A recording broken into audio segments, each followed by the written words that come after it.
Okay. It's all yours, Jeannie. Thank you. Thanks, Bea. Thank you all for coming. I've put a note taker in the chat, which I think most of you could probably access at this point, but I can also pop the link in a little bit later. That's just to take some notes as we're going. As Bea said, I was a teacher. I am a parent. I'm now a parent coach. I still work in education with teachers, but just not in the classroom anymore. And it is really lovely to be here to have the chance to chat. So we are going to talk about how to talk to kids about climate change. But my approach to this is that we're going to figure it out together. There's a lot of wisdom in this group, I'm sure, a lot of experiences to share. And I will say I don't have all the answers because every family is different, every child is different, every parent-child relationship is different. Some of you are thinking about students or about library patrons. And so there is no one simple answer. So we'll talk about all those complexities, and hopefully at the end, we'll work together to get to a place where we each feel like we're confident going into our sort of idiosyncratic circumstances to talk to young people about climate change. So that's who I am. I am curious about who you all are. If folks wouldn't mind, if you can just mention your name and maybe your role, like, are you a parent? Do you work at the library? Are you a teacher? Are you just like an interested human being? And I can, Martha, just because I see you. Martha, who are you? I work at the library and I run the committee that works together to select the best nature books for kids that, especially those that induce children to work on behalf of the environment. And I have some very strong ideas about what I think is appropriate, what I don't think is appropriate. But I came to learn and try to see if I can distill this down so that when we are using it as a criteria to select books or to reject books, that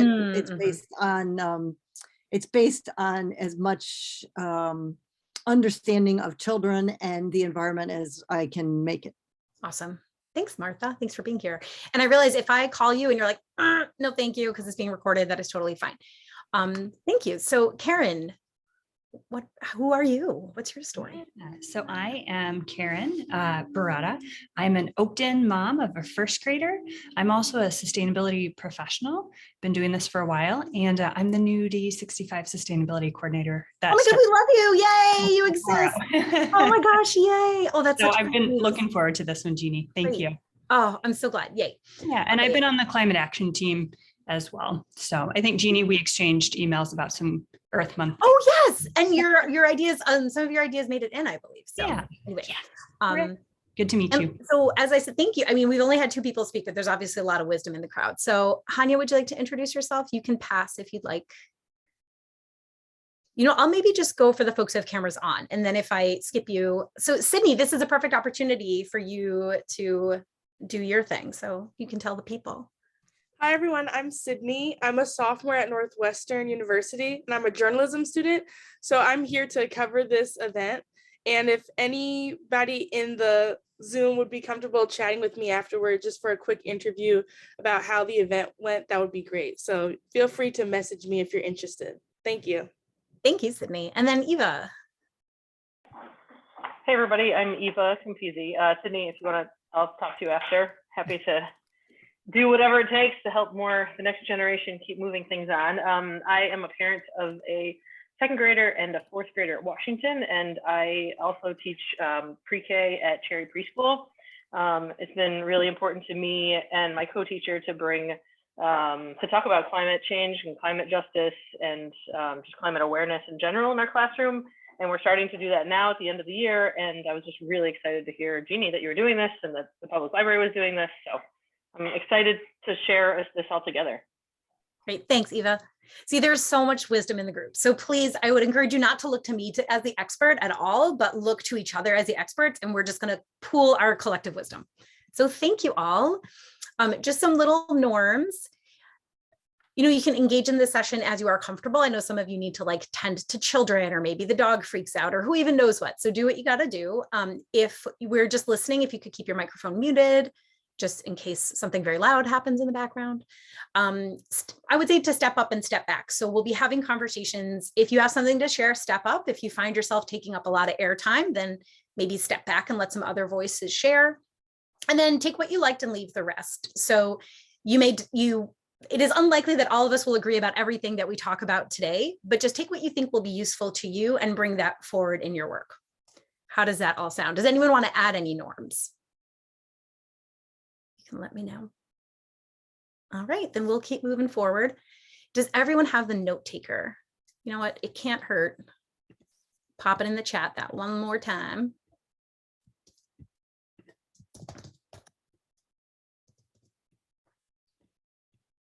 So this is, if you'd like to take notes, you can. There are also some links that we'll use later in the session, but I'll pop those in the chat as well. So just to set some expectations for our time, like I said, I don't have the prescription for your family, because your family, your children, your patrons at the library, the students of District 65, they're all different, and there are different needs and the different roles that we play. So there's a lot to take into account when you're deciding how to talk to kiddos. But I think the most important thing to do is to do it. So we'll start by talking about why we should talk to our kids about climate change. Here's some of your experiences, both talking about that topic and just about hard conversations with kids in general. I'm switching bullet points 3 and 4. That was a last minute game change. We're gonna do some reading from some experts, and then we'll reflect on our kiddos, their ages, development, and temperament, so that we can sort of go into our conversations feeling ready. I will keep moving ahead. You stop me if you need any more information. So first thing I want to do is just a little bit of a check-in. So when you think about talking to young people about climate change, how does that feel to you? How does it feel in your body? How does it feel mentally? How does it feel emotionally? You can take a minute to reflect. If you'd like to, if you're taking notes on paper, feel free if that helps you, if you just want to think about it. There's also a spot in the note taker, but I'll just give you a little moment to think about it.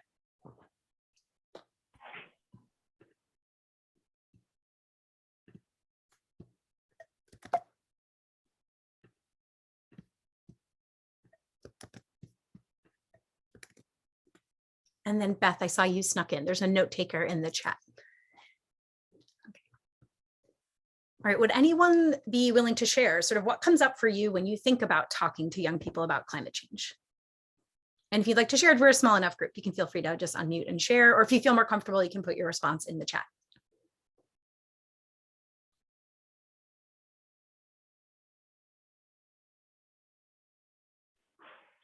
Feels really emotionally charged for me. It's scary what's happening out there, and then I don't want to be the doomsdayer talk, and then also I'm like, maybe we need to be the doomsdayer talk, because it kind of feels like we're there.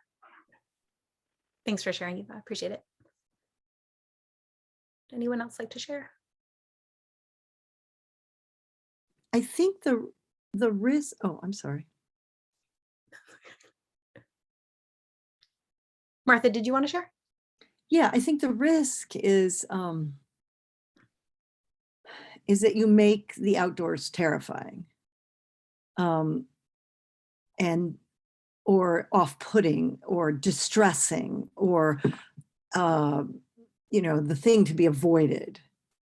And so I think there's a reason for us to be nervous about it, because we can backfire. It can hurt our children's cathexis with nature, their need to be attached to the outdoors and the world. And so I'm mindful of that when I'm thinking about it, trying to make sure that I don't create the opposite of what I'm looking for, which is kids that are frightened of bugs, kids that are that feel that nature is a dangerous place, or any of these it's kind of a landmine in some ways. I hear you, Martha. Thank you. Jeannie, I try to think about the balance of like being honest about what's happening, and then also trying to give them actions and things to give them hope. Like my first grader is like, we're going to be okay. We know what to do. Right. And like, I'm like, we're doing the best that we can. And here's what you can do, and like, I think there's just uncertainty with it that like, I want to be honest with, but I also want to invite them into like, there's some cool stuff you can do. And there's some stuff that you can do even with like kindergartners, but even like second graders are talking to me about like plastic pollution in the ocean. So like, they're really smart in a way. So I want to be honest with them, but it's also like, it's hard not to be like a little bit tight, like, ugh, it's not always looking great, but there's things we can do. So trying to balance that. Thanks, Karen. Would anyone else like to share?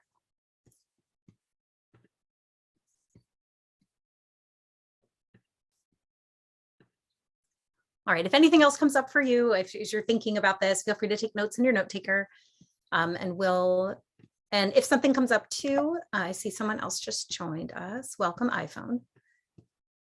I'm going to put, although if you're on your phone, you may not be able to access note taker, but there it is. If anything else comes up, feel free to pop it in the chat. But it is good to monitor, I think, how we feel, because kids are, they're vibe sponges. Like they pick up on our vibe and our energy.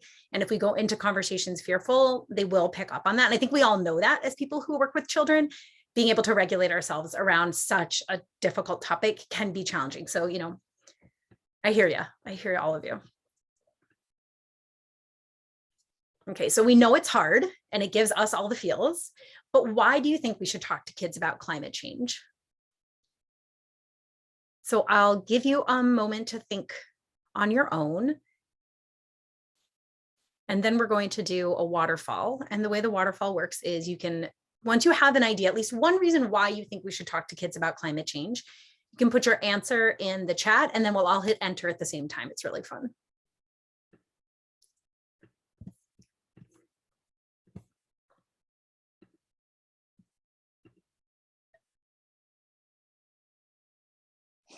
All right, do we all have at least one reason why we should talk to kids about climate change?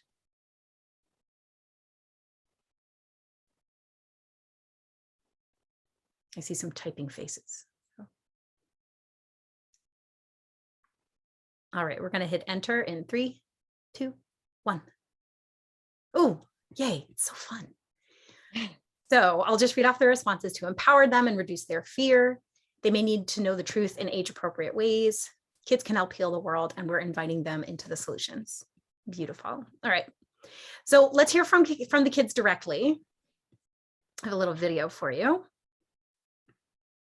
Oh, and as you're watching, I'm sorry. As you're watching, just see kind of what it brings up. Climate change. All right, so as you watch the video, you can just kind of notice what comes up for you, what your thoughts are, what your, what you think. Oh my goodness. Forgive me. I think I may need to go back one more. And there we go. Is the planet dying? No, I hope not.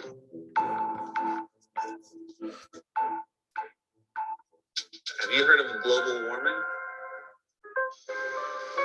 What is that? Global what? Global warming? Yeah, I never heard anything about that. I don't know what that is.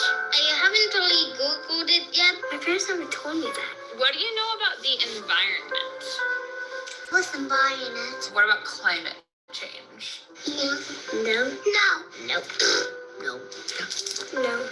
I was talking about this at school earlier. I think I know what it is. What's a globe? Snow globe?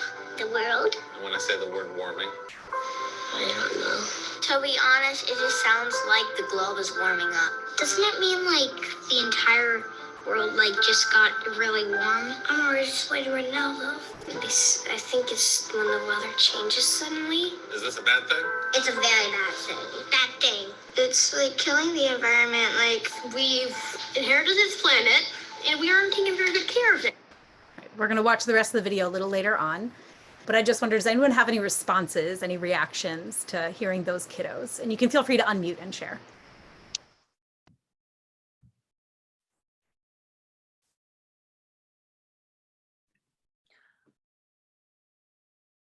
Yeah, Martha? I feel like when you are sharing about climate change with children, I think it's really important that you include some solutions.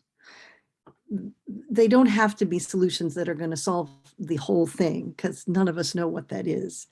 But I think I think that's one of the keys is when you share some information about the changes in the climate and how this might be hurting animals and plants, that you provide an action that that so that you're making them part of a solution rather than burdening them with something that they don't understand.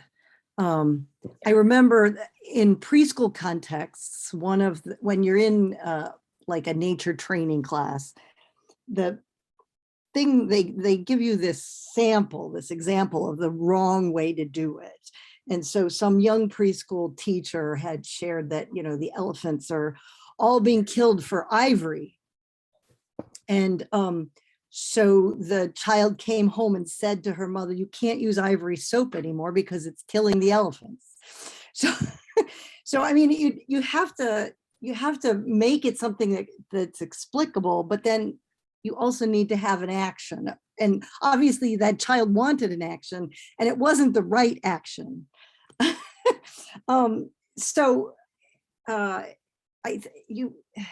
That's one of the things that I think is most important, is to provide some sort of action that's age appropriate, not like, I mean, what can a second grader do about ivory? Yeah, you don't buy it in the gift shop, but I mean, really.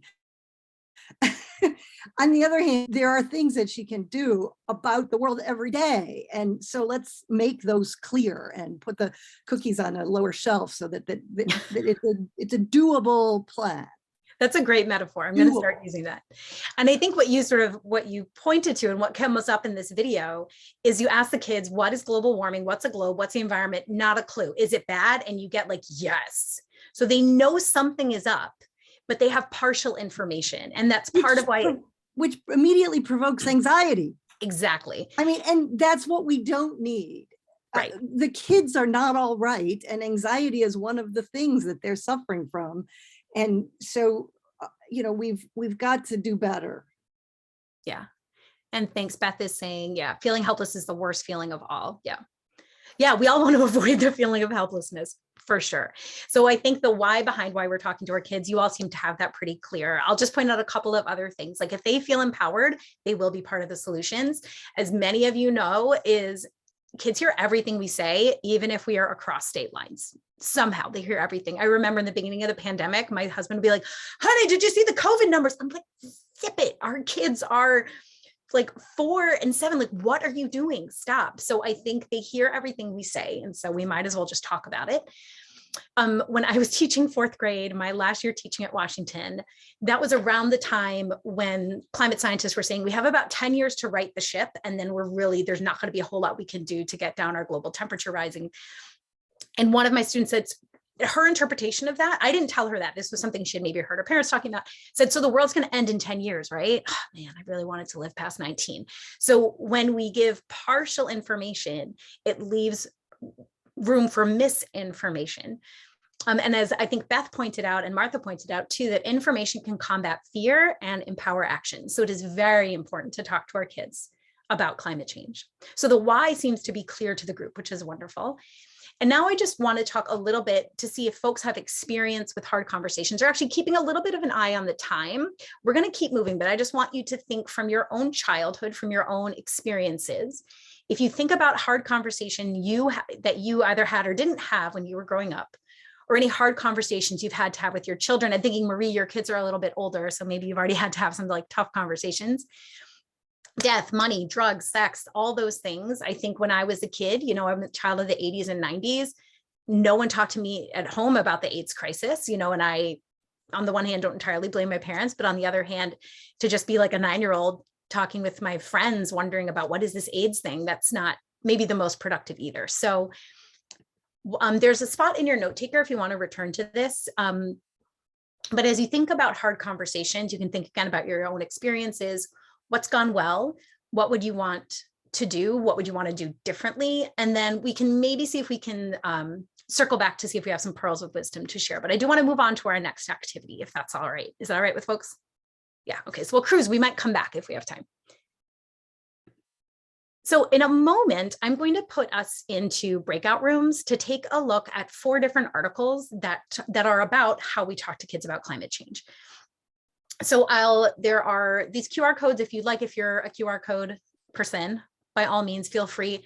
You can download all 4 articles. When I put you into breakout rooms, I'll let you know which article you will be reading. And of course, I'll put the links in the chat right now. So you have access to all 4. So when we go to breakout rooms, my ask would be that you read, scan, these articles. We may not have the time to read them in depth. Luckily, they're all in list form, like 6 tips, 5 tips. So they're fairly easy to digest. And then just see what your key takeaways are that we can then bring back to the group. So those are the 4 articles. Let me get you can start opening those up if you don't mind, and I'll get our breakout rooms ready.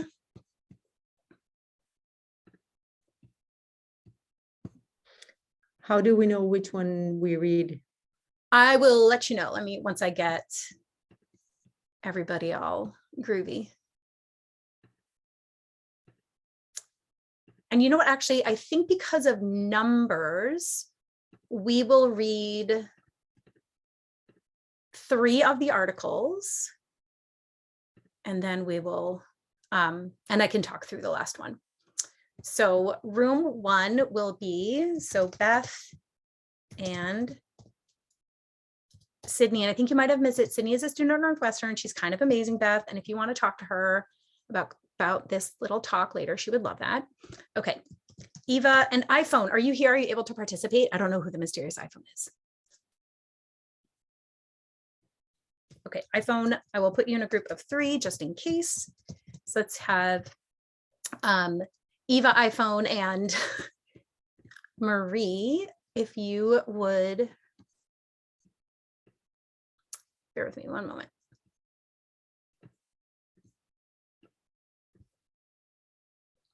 Haha. Sorry, Jeannie.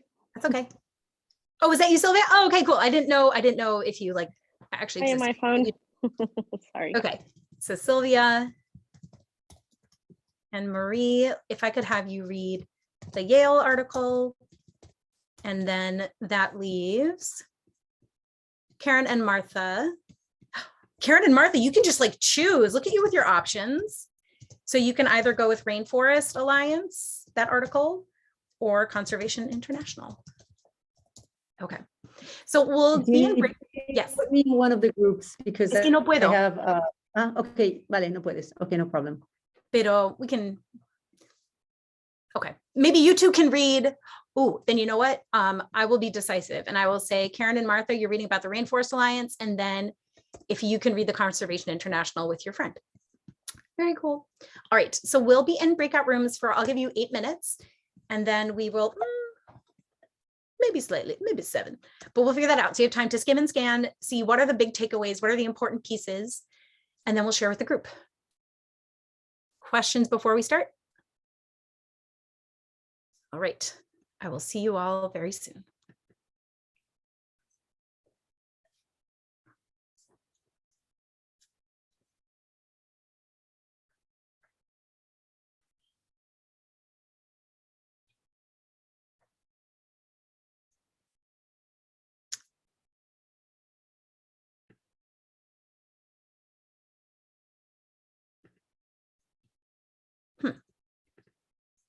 Looks like Martha is struggling to join her room. I think she might have frozen, but we'll see. All right, but I'll be quiet so you all can do your reading.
Genie, una pregunta. Sí. Este chico que tengo aquí conmigo es del Daily Northwestern. Ah, ok. ¿Vale? Él se pensaba que se había suscrito y se pensaba que era en persona porque como nunca le llegó el email de que era virtual porque en realidad nunca se registró. Entonces me está preguntando si le puedo dar tu información. Sí, adelante. Yo creo que siendo del periódico es interesante si quieres hablar. Sí. Vale, pues se la doy. Gracias. A ti.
Welcome back.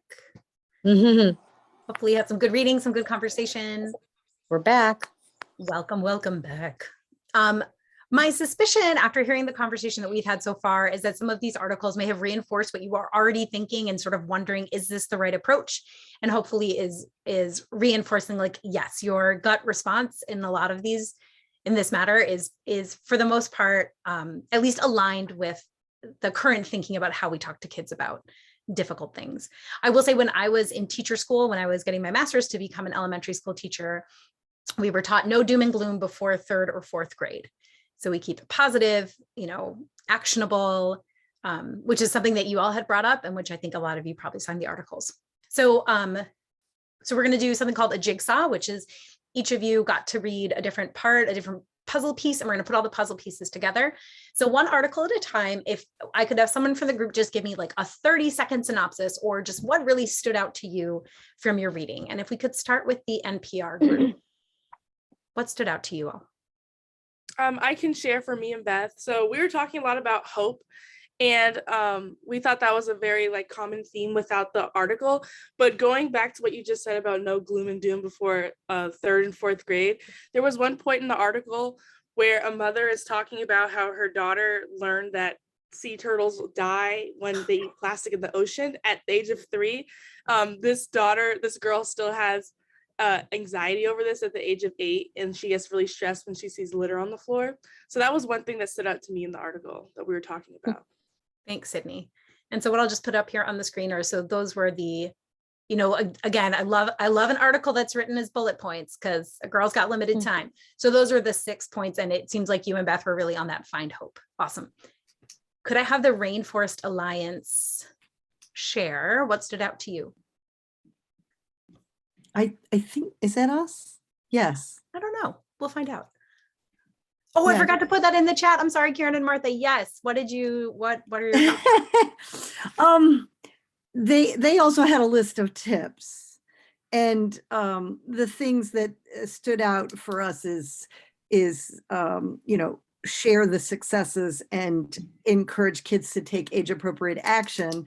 But we thought some of the article was aimed at older children because they said start small, like explain the carbon cycle. We were envisioning trying to explain the carbon cycle to a 3-year-old, and there are ways, but I mean, you really.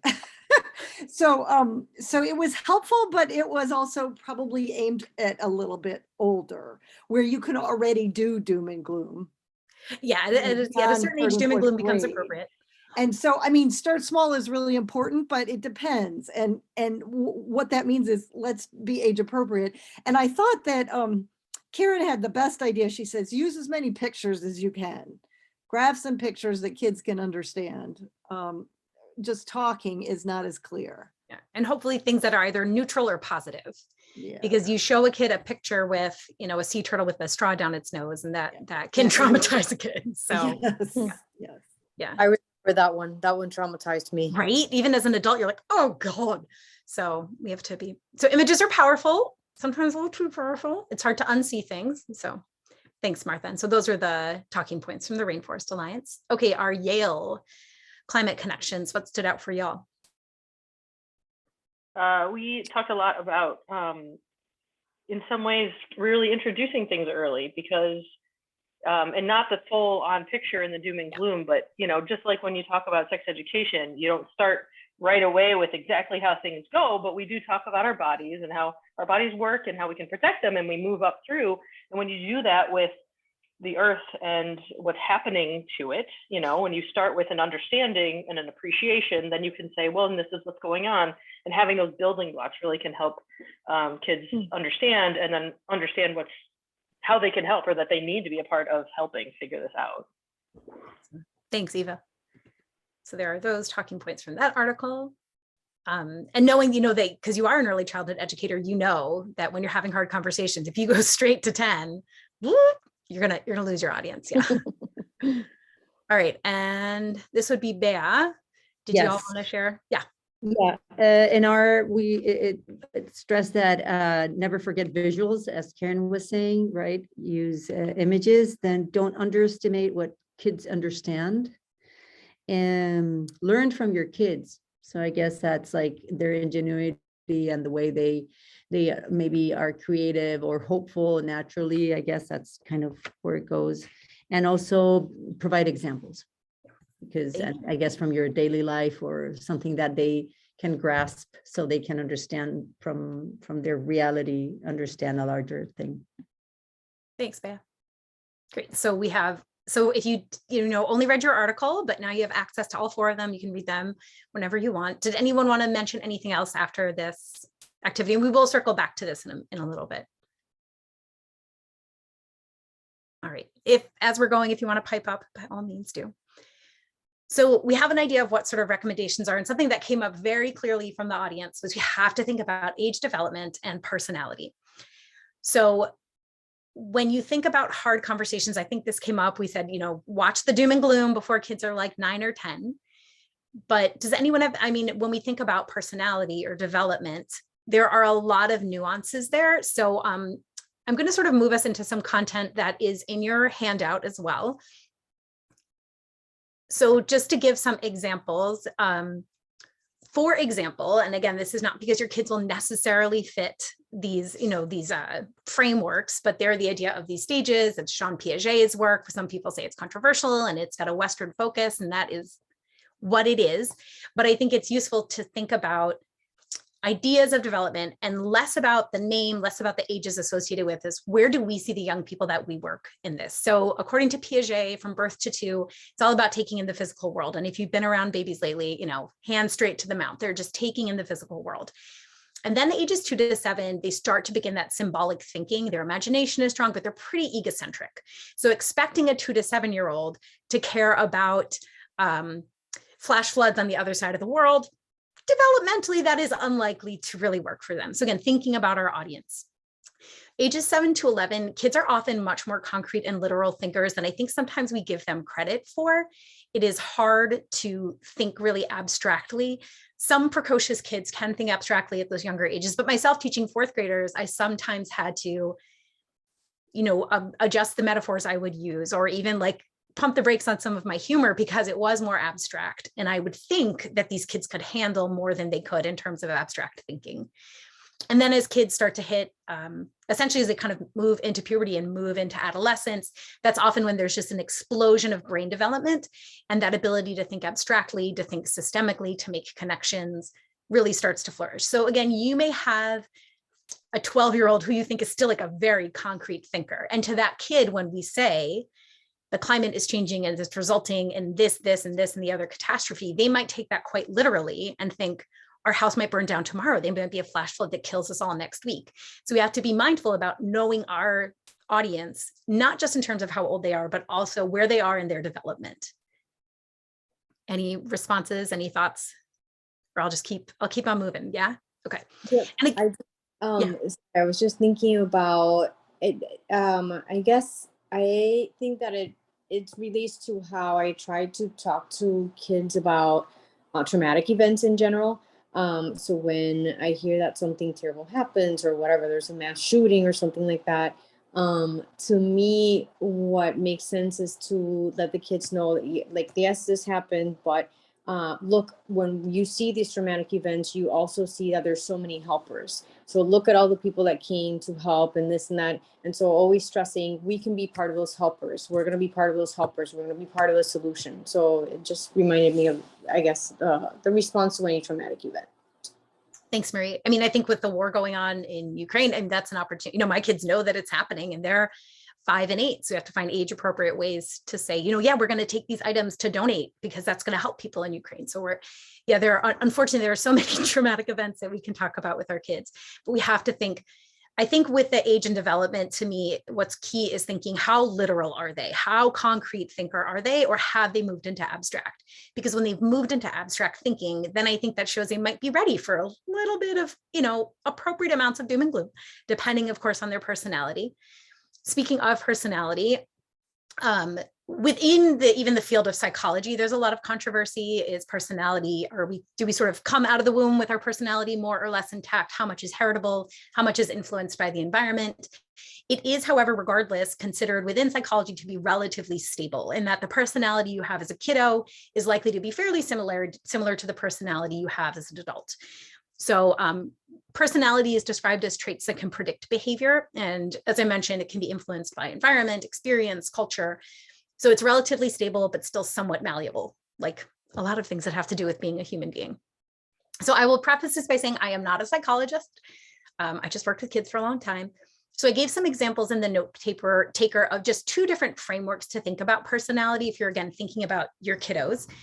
One is the Big 5, which thinks of a personality as being made of different components or different proportions of sort of openness, neuroticism, agreeableness, extroversion, and conscientiousness. Big words to describe, I think, some traits that we, maybe as you're looking at this, you're like, oh, my kid has a lot of that. Ooh, my kid does not have a lot of that. And neither of it is good or bad necessarily. But if you have a child who is already a little bit, maybe a little more neurotic, or has a little bit of that more neuroticism, a little more of that anxiety, which a lot of kids today do, going straight to have you seen what's happening to the polar ice caps? Maybe not the best way in. But if you have a kiddo who is very open, who is a little more agreeable and maybe a little bit older, is already an abstract thinker, then maybe they can handle images that are a little bit more intense, or maybe they can handle a little bit more of the truth of what's sort of going on. But again, I don't have the answers. These are just things to think about, things to take into consideration. Another framework for personality is to think about temperament and character. So these different temperaments of novelty seeking, harm avoidance, reward dependence, and persistence. I'm thinking of my 5-year-old. Every time I see reward dependence, I giggle at that one. But that's just the kind of kid that he is. So we have sort of different temperaments that are predominant, is again, according to this theory. And then there's different elements of character. Kids who are more self-directed, cooperative, or self-transcendent. So that self-transcendent kid is maybe that kid from a young age who does want to make a sign and go march on the streets about the environment. But there might be some kids who are maybe a little bit more self-directed and that they want to make their own decisions, but it's really for themselves. This is not, again, to think of our kids as good or bad, if only they were more this or that. They sort of are who they are. And so then our job as the adults working with them is to take all of these things into consideration so that we can approach these hard conversations that we know we have to have in a way that doesn't cause that damage. Yeah, so we'll come back. Any other thoughts that are coming up? Or is someone here like has a master's in psychology and is like, Jeannie, what are you talking about? No, but you. Okay, yes. I mean, but honestly, I guess I was having the thought of I would imagine that everybody here is pretty actionable when it comes to climate change, but I'm just having a hard time thinking about would somebody who is not actionable because they're either not motivated or because they've lost all hope. Like, how do we even have that conversation, and whether there's even a point in having that conversation with their kids, because then, you know, I don't know, what do you transmit? I guess, you know, the part of the problem is that, you know, the people that don't have that frame of mind, their kids may not be hearing about this. And even if they are, I almost would rather them not hear about it from a source that is not, has either no interest or feels there's no point in being part of the solution. I hear you. And that is when we have to focus on our locus of control. Yes. But I hear you. Done about that. So next. Yeah, next time. I'm in another group actually with Miss Bea.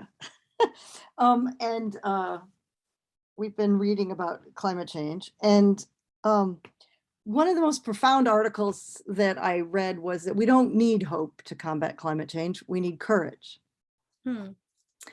And hope may be false, but we need the courage. And so the courage to act, whether or not you have hope, is I think the critical skill. And manufacturing hope when it doesn't exist, I think, is not ultimately helpful either to yourself or to your child.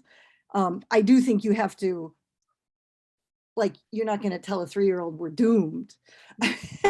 But I do think that we can, that we don't have to have our hope or lack thereof be an impediment.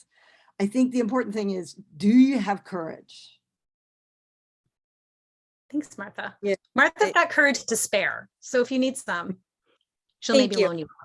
No, totally agree. It's just, I just cannot imagine how to have this conversation with a kid without a sense of hope. Even if I, you know, however much I personally have is kind of irrelevant there, but I just cannot transmit that to a kid without some, and not even, I mean, to me, hope is less of the point than, because it's a feeling, but rather, are you going to be part of the solution? Which to me, that's the part that, you know, is not negotiable. So whether, you know, that's the courage part. Yeah. Yeah. Well, this is great. You're leading us down the river here, but I hear you. Yeah. And I think it seems like from what you both are saying that it is incumbent on the adult to have that courage, because then they can transmit that to their young ones. Yeah. And again, Martha has a large audience as a librarian, which is fantastic. Marie, talk to all your pediatrician friends. I don't know, but you know, we can try to increase our locus of control, but we can start with what we can control. Let's start there. Great. Thank you all for these comments. This is so lovely. So the next thing I'm going to show you, this is in your note taker, and this is just a tool for you to use sort of on your own. If you are the kind of person who processes by writing, this can be a great place for you to, put down the kids that you have in mind. And Martha, I'm thinking about you if it's like, if there are some of those archetypal library patrons that you want to think about, but I would say like, my 8-year-old, he's definitely still a concrete thinker. I think some of his abstract thought is coming into a little dicey. He's very sensitive and he's very action oriented. So my conversation with him would be different than my 5-year-old, who is very much reward oriented, very deeply ecocentric, and I would say is sensitive in a different way. And because he is so concrete and literal, I would need to be very careful about what I communicate to him and keep it very action oriented. And talk about how it's going to benefit him. It's going to be a different conversation than that 8-year-old. So this is just something in the note taker that you can fill out on your own if you find it useful. And then I want to just come back to this for a moment. So we read these articles and y'all had some really great feedback. Thank you all for sharing. And as we look at the main takeaways, there really are, at least in my interpretation, two that come up across all 4 articles. And that is to take action and to find hope. And I know we said hope is complicated because we don't want that hope to be false. If it feels better for you to think of it as having courage, then that is a wonderful thing. But it seems that the positive spin as much as, and it didn't really spin, but focusing on the positive, shining that pin light on the positive, and then taking action seem to be the most important things that we can do with young people. So we can always start, we gotta clean up our own house first. So we can think about what we model with our words and actions. So last night, my 5-year-old after dinner said, I want to do the dishes. I was like, absolutely. So he pulls up a chair and puts on the rubber gloves, because what does he see me do every night when I do the dishes? Put on a pair of gloves. So they will follow what we do. And it was really cute. I definitely took some pictures. They will follow what we do and what we say in the course of our lives, more than they will follow, all right, kids, we're going to have to talk about climate change. What do they see you do in your daily life? That's what really sticks. As soon as you go into lecture mode, kids are like, meh. We sound like Charlie Brown's teacher, if you know what I'm talking about. So you can think a little bit, where is your family? So I know Sylvia's family is getting off of carbon in her home. So getting rid of her gas boiler. Girl, I am not there yet, and that's all right. So we each are where we are, and we're each doing what we can. But little things like turning off the lights when you leave a room, kids will figure that out. Or bigger things, participating in marches, writing letters to congressmen or congresspeople, composting, recycling, they'll pick up on these actions. So one thing to think of is what you're doing inside the house. And then Martha, it'd be interesting to see what could the library do to sort of communicate this focus. I don't know, just something to think about. So words and actions. And then I do want to provide you with a font for a positive news. So I have become rather enamored with Squirrel News. Are folks familiar with Squirrel News? So Squirrel News is a news outfit. I guess they have an app that is dedicated to constructive news. And I would say they have every week they put out a new set of articles, and there's at least one that is environmentally focused. So even if you and your heart are like, oh, it's all bad, turns out the Bengal tiger numbers are up. Who knew? Turns out that where previous administration wanted to build a wall separating the United States and Mexico, there's going to be a transnational eco reserve that will be a park and a way station for birds that are migrating. There's always something positive going on. And I think it's a matter of accessing that positive news so that we can come. Squirrel News is what's up, Beth. If you're feeling doom and gloom, just get you some Squirrel News. You will feel 1,000 times better. But this can be a place where you can find that hope to then translate into action. And it can be just as even just telling students, like, or your students, I just went into teacher mode, telling your patrons, telling your kiddos, did you hear about this amazing story? Right after, as immediately when the war started in Ukraine, Squirrel News was all about the helpers, 100% about the helpers, and about how it was pushing, that war was pushing the EU to get on solar. It is a nice respite. And as I said before, I've never seen a set of articles that don't have at least one environmental one. And as you dig into Squirrel News, you might find something else, the Week Junior. Lots of environmental news, both good and bad. Oh, I haven't heard about that. Thank you. And Eva doubly proves the Week Junior. Oh, like the Week. My in-laws get the Week. The Week is hard-boiled. The Week Junior. Okay, very cool. And again, knowing your audience, you want to just focus on the positive, or they may be ready for some of the troubling information. Age, development, personality, taking all those things into account. So we are coming up on time, and I want to encourage you all just to think about some next steps you're going to take. Thinking, do you want to maybe make a plan to talk with some young people in your life? Do you want to maybe make some changes to what you do at home so that you're modeling the sorts of behaviors you want them to see? And that's all great, but we have to watch the rest of the video of the kids. So let's watch the rest of the video of the kids. People are putting pollution into the world, like smoking. I haven't smoked before, I promise. What kinds of pollution? Smoke and car gas, forest fires. It's burning down. There's like droughts. Seas rising. The Arctic is getting warmer. Ice caps are melting. By the time we're fully grown up, all the ice is gone. Walruses can't live there anymore. The polar bears are starting to die off. I'm pretty sure that polar bears.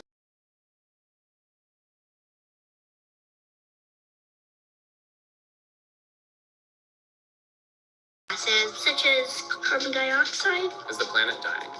No, I hope not. It kind of is in a way. Are you scared for the planet's future? Sorta. Sometimes. A little. Yeah. Yes. I'm kind of scared because it'll cause a volcanic eruption, and basically lavas will come everywhere in cities. And in 1,000 years, the Earth will explode. Me knowing that it could possibly flood or anything could happen because we are not taking care of the Earth, it's like, do I even have a future ahead of me? Even if we started to quit down, it would still kind of go on a little bit more. Are you worried about the future? No. Because, we've ended up solving everything. Why are the adults letting it happen?